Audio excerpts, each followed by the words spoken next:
Halo teman-teman, kita berjumpa di latihan soal pada ekonomi di chapter 1. Dan di materi pertama kita akan membahas mengenai kelangkaan.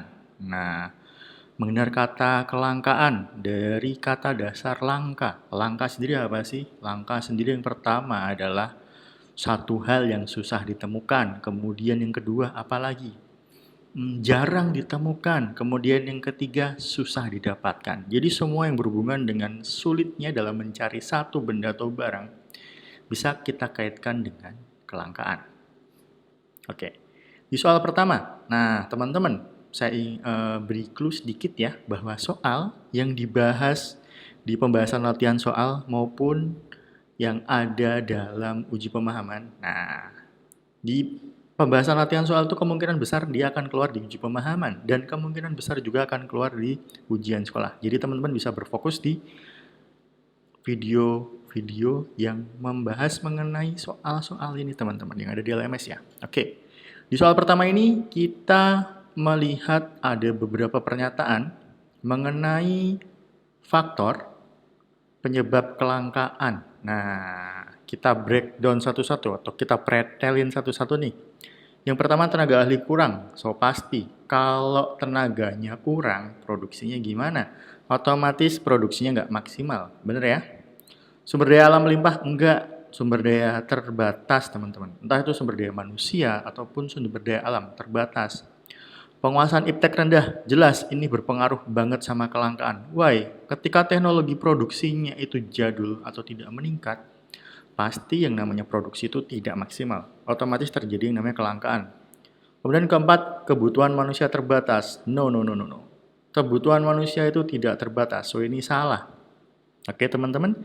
Jadi ini tidak benar. Kemudian jumlah modal terbatas. Nah, ketika modal yang dimiliki oleh seseorang itu terbatas, atau itu entah modal sumber daya, entah itu modal keuangan, maka tentunya akan berimbas pada produksi yang tidak maksimal. So, ini juga bisa memicu yang namanya kelangkaan. So, 1, 3, dan 5. Jawabannya adalah A. Begitu teman-teman. Nah, silakan teman-teman endapkan dulu pembahasan latihan soal ini sebelum kita lanjut ke soal selanjutnya.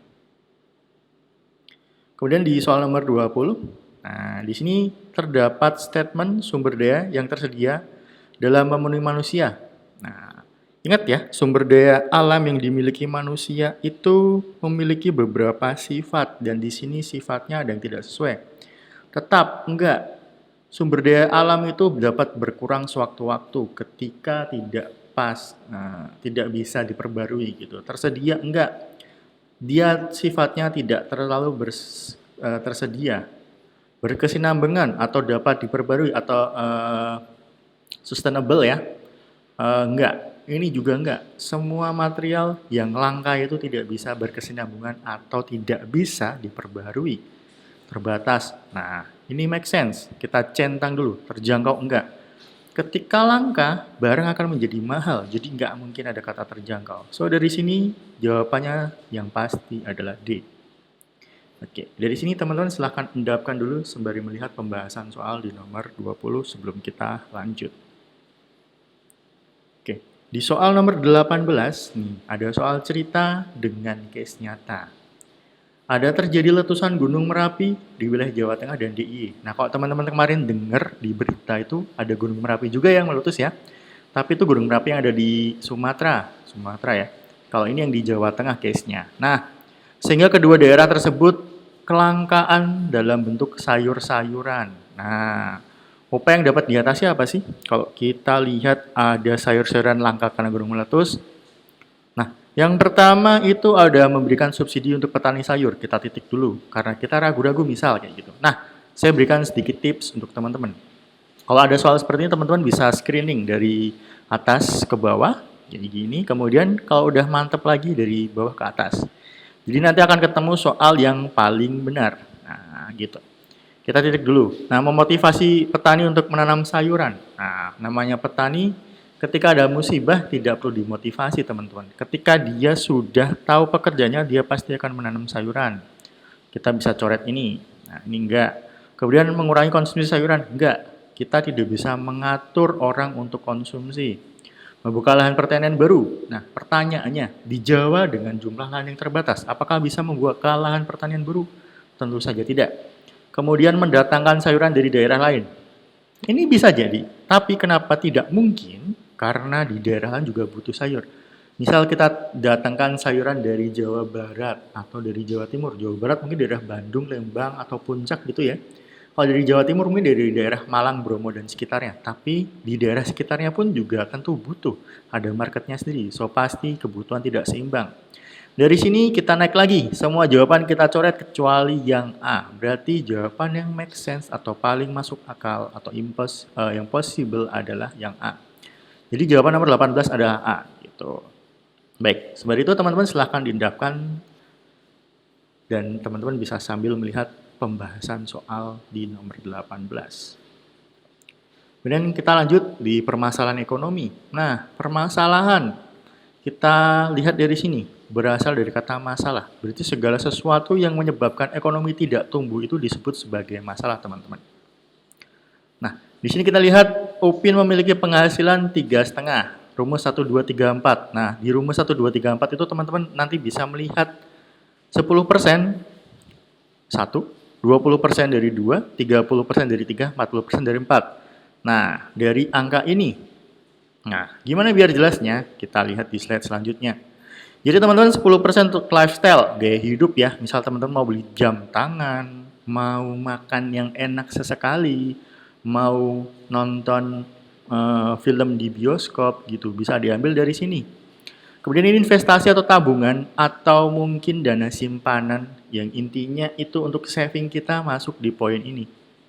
Kemudian ini ketika cicilan atau utang. Nah, ini biasanya untuk orang-orang dewasa ya. Misal kalau dia mau ambil KPR, mau ambil KPR, kredit pemilikan rumah atau kredit kepemilikan kendaraan bermotor, bisa dari sini. Ataupun cicil-cicil kayak laptop, ambilnya dari sini, maksimal 30%.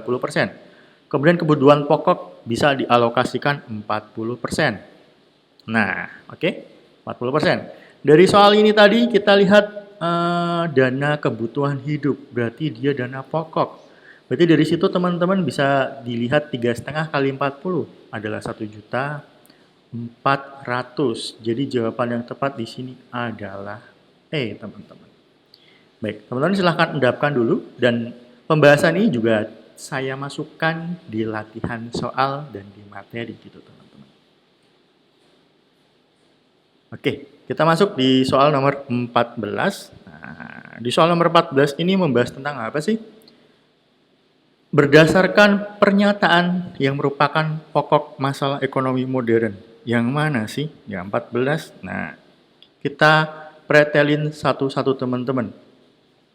Barang apa yang akan diproduksi? Nah, ini sering menjadi pertanyaan. Kira-kira apa saja sih yang akan diproduksi ke depannya? Apa sih yang bisa dijadikan substitusi gitu? Contohnya apa? Misal ketika kita produksi pertalite. Nah, pertalite itu disubsidi pemerintah. Kalau misal yang nggak disubsidi, bisa diproduksi apa? Pertamax, contoh. Berarti di case pertama ini masuk ya. Bagaimana cara produksinya? Nah, sama-sama bensin, tapi beda caranya. Yang satu subsidi, satu enggak. Nah, ini make sense.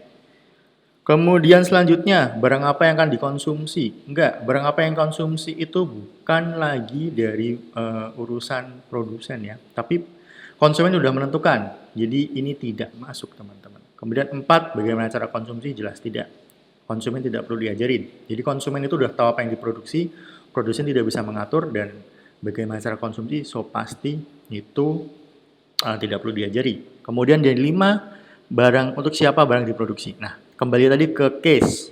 Nah, pertalite dan pertamax ya.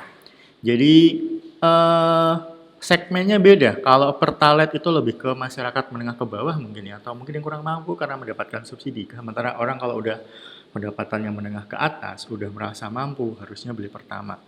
Jadi di sini yang paling make sense atau yang paling possible untuk teman-teman pilih adalah 1, 2, dan 5 atau D. Nah, silakan teman-teman endapkan sembari melihat pembahasan soal berikut. Oke, kita lanjut ya teman-teman.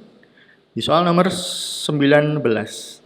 Nah, Fani adalah seorang tenaga kerja dengan menjadi penjaga toko gajinya 1,5. Ingat, penawaran pertama gaji 1,5. Ketika menjadi sales atau SPG gitu ya, barang kosmetik gajinya 1,2. Kemudian ketika dia pengen jadi karyawan swasta, gajinya 2 juta teman-teman. Tapi dia memilih wirausaha. Nah, ada hubungannya tadi? Tokonya enggak, SPG enggak, karyawan swasta enggak. Dia milih menjadi wirausaha atau berdagang nih. Nah, biaya peluang yang dikorbankan yang mana dong teman-teman? Oke, kita merujuk biaya peluang dikorbankan itu adalah biaya peluang terbesar. Jadi bukan 1,5, bukan 2. Berapa yang paling besar? Yang paling besar adalah 2 juta. Jadi biaya peluang itu adalah hal paling bermanfaat atau benefitnya paling tinggi ketika tidak dipilih. Nah, di mana? Di 2 juta. Jadi jawaban untuk nomor 19 adalah teman-teman. Ingat ya, ketika ada kayak gini, pilih yang paling gede. Maka itu akan jadi biaya peluang yang dikorbankan. Gitu teman-teman. Silakan teman-teman endapkan dulu sembari melihat pembahasan soal nomor 19.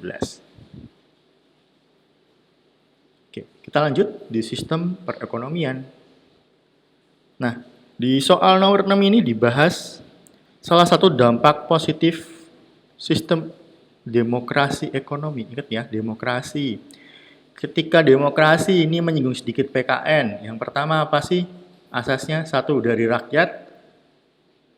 Oke, dari rakyat.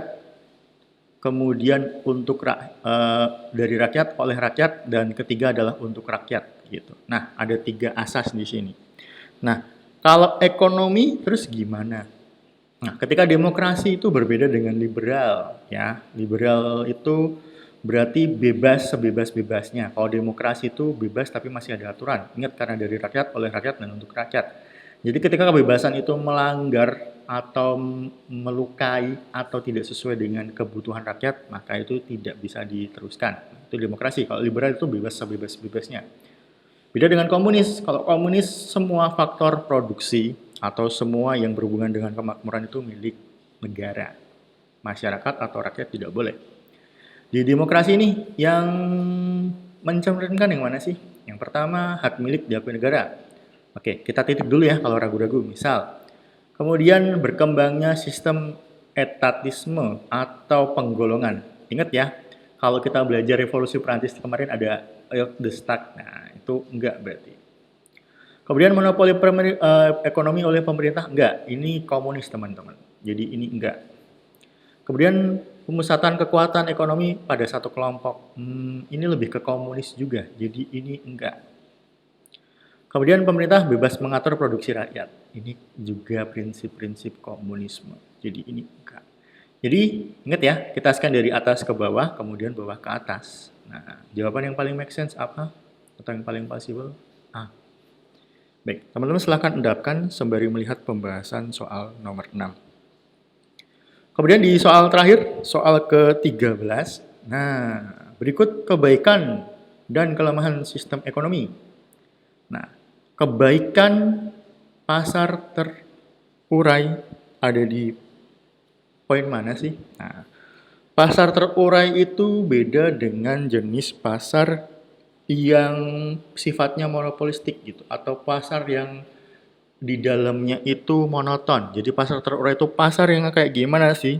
Kreatif, kemudian barangnya berkualitas, kemudian copyright atau hak cipta individu itu ada gitu. Nah, sebenarnya dari poin-poin tadi sudah ada ya jawabannya, tapi kita buka bareng-bareng. Kreatif tadi saya sebutkan. Nah, maksud. Kemudian pelanggan makin puas, berkualitas. Ingat, ada kata kualitas. Nah, jadi di sini kita ada kata kunci yang pertama kreatif nih, kemudian kualitas, kemudian hak milik individu diakui. Ingat ya teman-teman, ini copyright.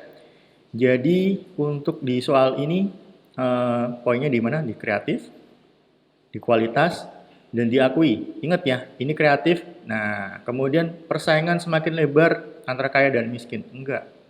Ini positif banget teman-teman. Ingat ya, ini kebaikan. Jadi ini lebih ke arah positif gitu.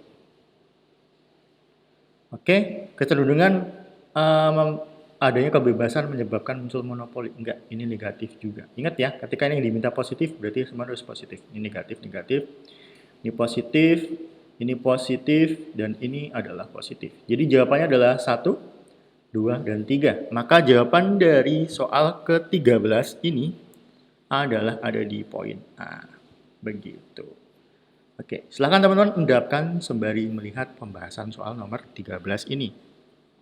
Baik, teman-teman kita sudah sampai di penghujung pembahasan. Saya berharap soal ini, pembahasan dan soal-soal yang ada dapat membantu teman-teman dalam belajar. Dan kita berjumpa di pembahasan-pembahasan selanjutnya.